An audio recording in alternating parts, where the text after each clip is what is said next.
Fishing Planet is a free-to-play fishing game first released in late 2015 for PC and PlayStation 4.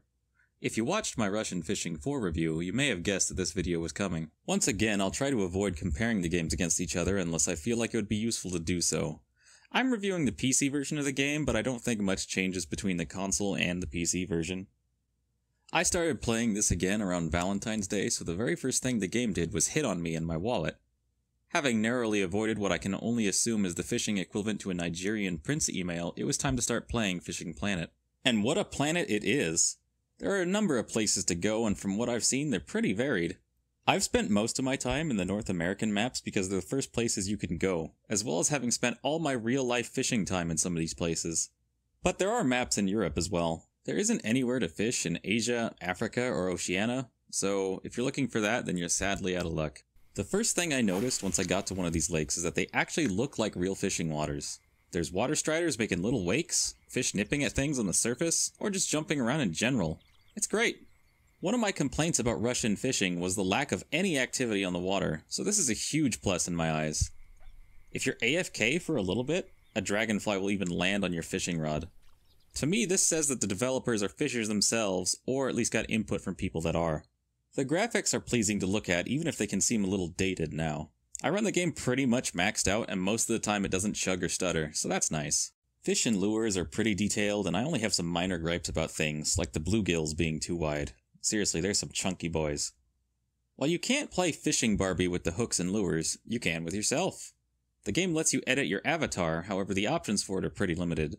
You can also buy some things to wear like hats and vests and other clothes. The vests and hats actually serve a purpose too. Buying a vest lets you carry more fishing tackle with you. Fish in the rain without a hat and you'll have a harder time seeing things. Speaking of the rain, I'm probably wrong about this, but it sounds like they just ripped the sound off of one of those rain noise websites.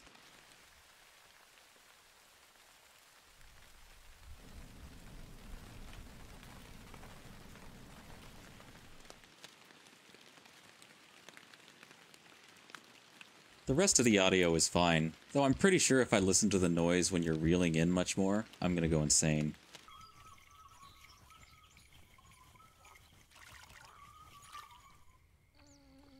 The music sounds like someone wanted to get as close to the Euro Truck Simulator soundtrack without just copying it outright. It isn't bad.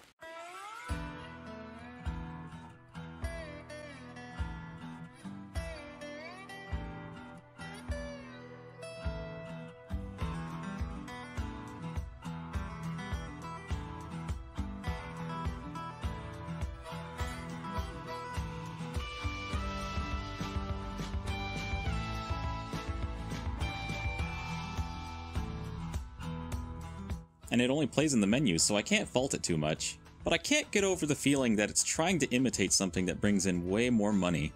Speaking of money, this is a free-to-play game, so let's talk about the monetization. You've got your standard things like a premium account, premium currency, special passes to visit other lakes. So far, I haven't felt like any of these are required, as each fish is worth a mostly reasonable amount. And it doesn't take too long to afford new equipment or to travel.